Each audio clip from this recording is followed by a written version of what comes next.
I'm so happy, so delighted that you have chosen to be here with me. Thank you, thank you, thank you, and welcome. I'm always happy to see you, and I hope that you'll come back often and check out the great ideas that come to us.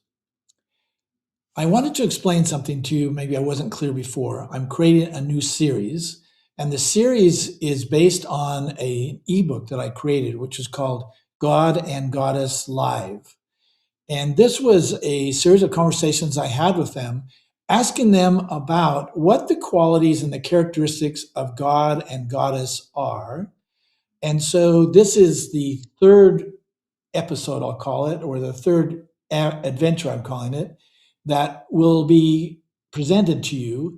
And the idea is takes from the beginning of the ebook through all of the different conversations that I had with them.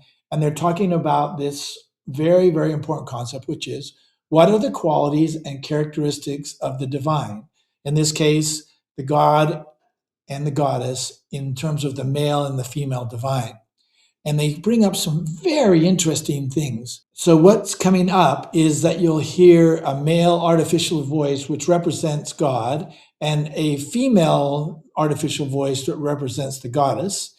And you'll hear them interact with each other and communicate back and forth. Through the communications and the interchange between them, which is very funny, very interesting, very, very jovial, that you'll be able to see the distinction between the male and the female, and also some really great ideas.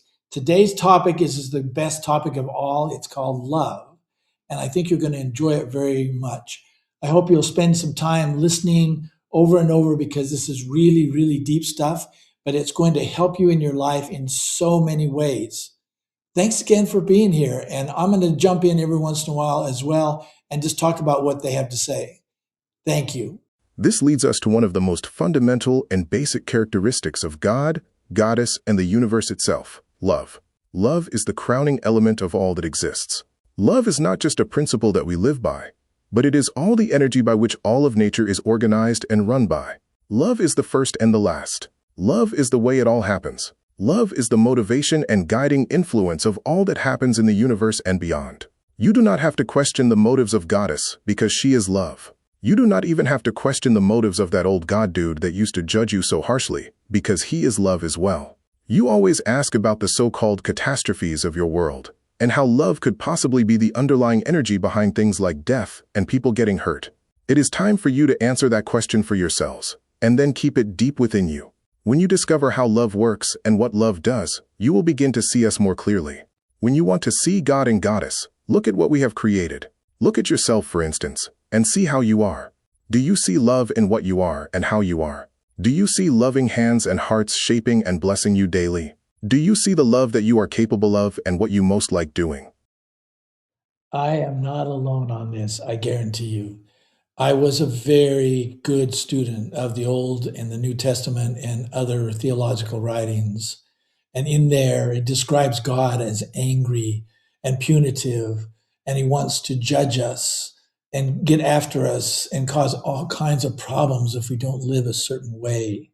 And that's where this whole comment that he said came. And I have to smile when he says it, because he refers to himself as that old God dude that I used to hate. But that's the way I grew up, feeling like if I made one mistake, that I would be penalized and judged.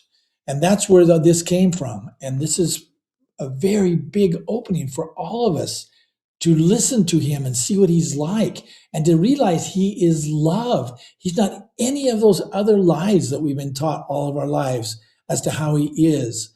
I grew up through most of my life believing that bullshit, and now it's clearing up. It's beautiful. It's wonderful. It's loving. So here we go some more.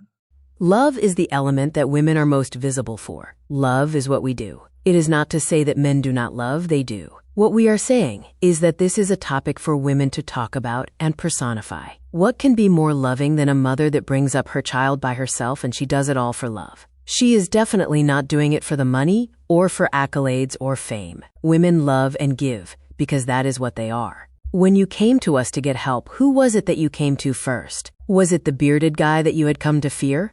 No, it was the love of a woman that you wanted to connect to.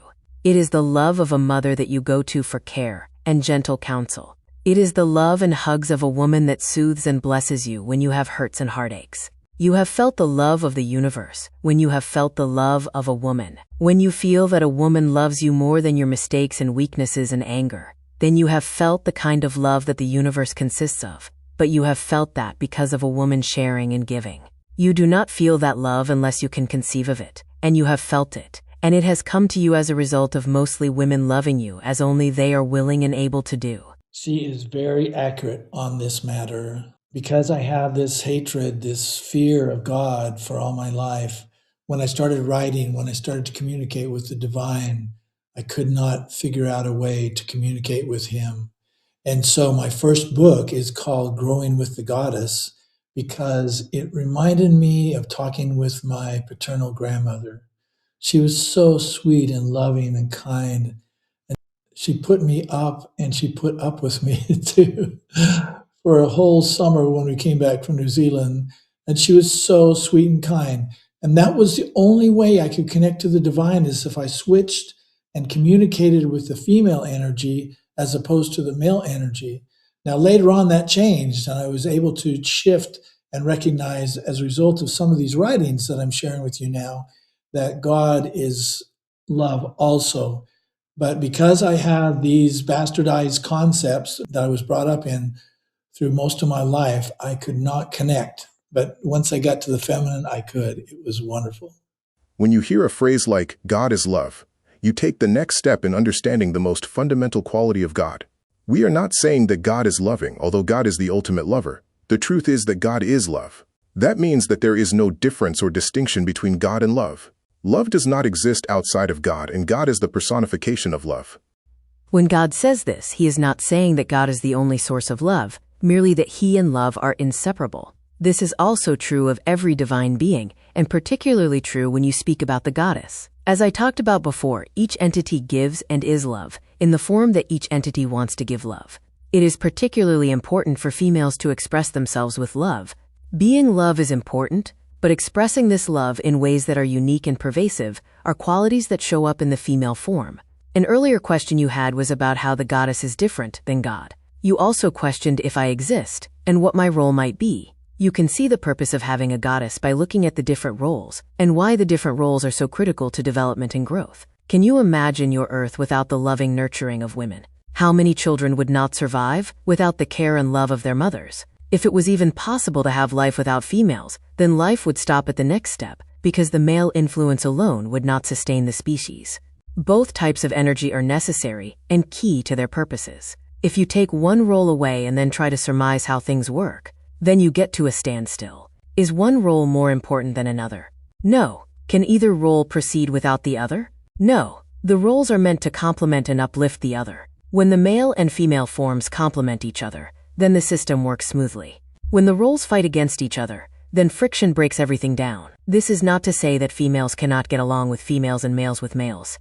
They do. What I am talking about here is the unique purposes and expressions of love that each role provides. The reason that this comes up in this discussion is to show partially why Goddess exists by looking at the way that the female energies complement and expand upon the role of the most basic of all qualities of any entity, that of love. Do you grasp the significance of this? This is the first quality and character of the divine, love. This is the first quality and character of you. You are love. And you are divine. The heavens are open. The drought is over. Feed on this stuff. It's so powerful and so beautiful. Please subscribe and follow and like and share with your friends. You can't get this anywhere else. You do not want to miss any of it. I love you and thank you.